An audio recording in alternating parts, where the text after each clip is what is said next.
We are halfway through a decade of major change in Canada's auto industry, driven by electrification, shifting government priorities, and new global players. The federal decision to scrap the EV mandate marks another pivotal shift. To break down what it means for the sector, we're joined by longtime industry expert Charlotte Yates, president of the Automotive Policy Research Centre and professor of political science. And Professor, thanks very much for joining us today.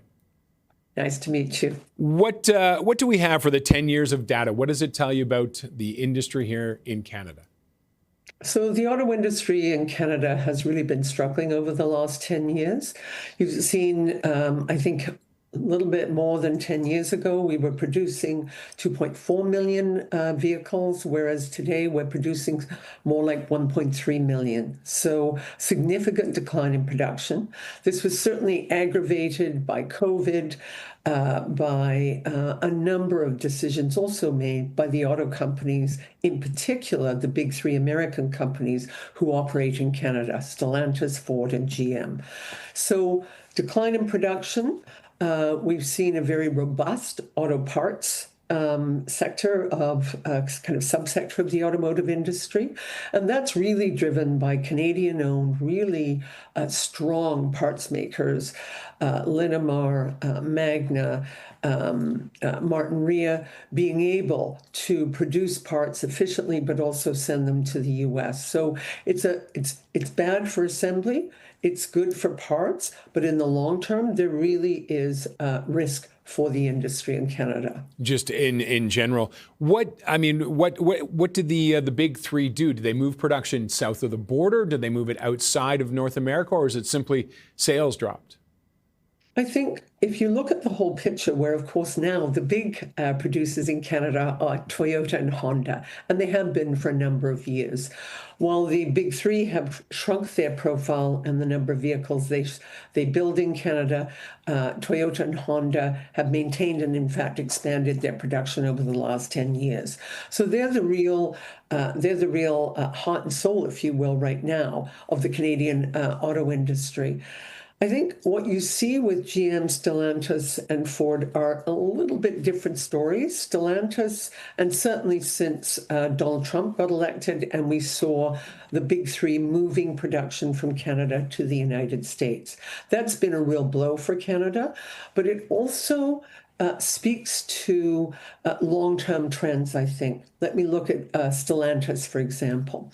Stellantis is already in financial difficulty. They recently sold their share of a battery plant in Windsor. They've consolidated their production in the United States, and they have an idle plant in Canada.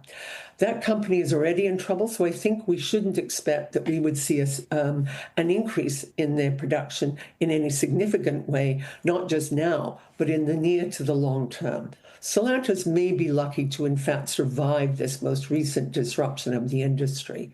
So I think that GM has certainly shrunk its profile. And of course, Ford is retooling its major plant in Canada.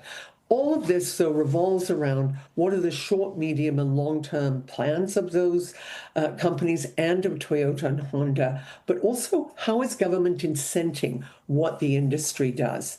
And certainly you mentioned at the opening, the big issue or question has been, where do EVs, electric vehicles, sit in this whole kind of issue of production in Canada?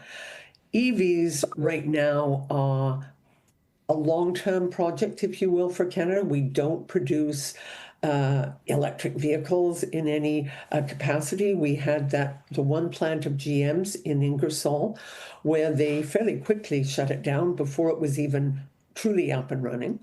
But it was also for a very small market vehicle. It was not for a family vehicle or a vehicle for individual consumers.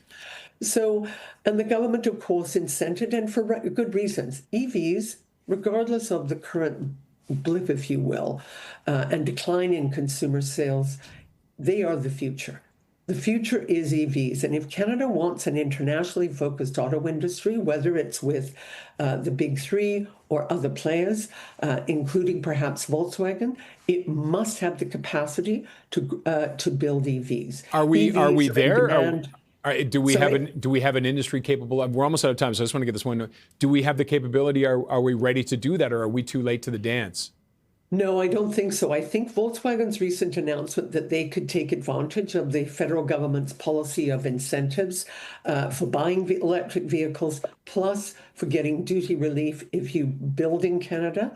Volkswagen, if it establishes here, will establish an EV plant, and it will be aligned with its battery plant in St. Thomas. So they could establish a whole kind of cluster of production in Canada, which is designed both for the international market, hopefully eventually for the US market, certainly for the Canadian market, but it will be focused on EVs. Okay. EVs will continue to be the future, notwithstanding the decisions made by Ford, Stellantis, and GM to pull back from those investments. We have, Professor, I apologize, we have to wrap it up there, but thank you very much for joining us. Thank you very much. Bye-bye. Charlotte Yates is president of the Automotive Policy Research.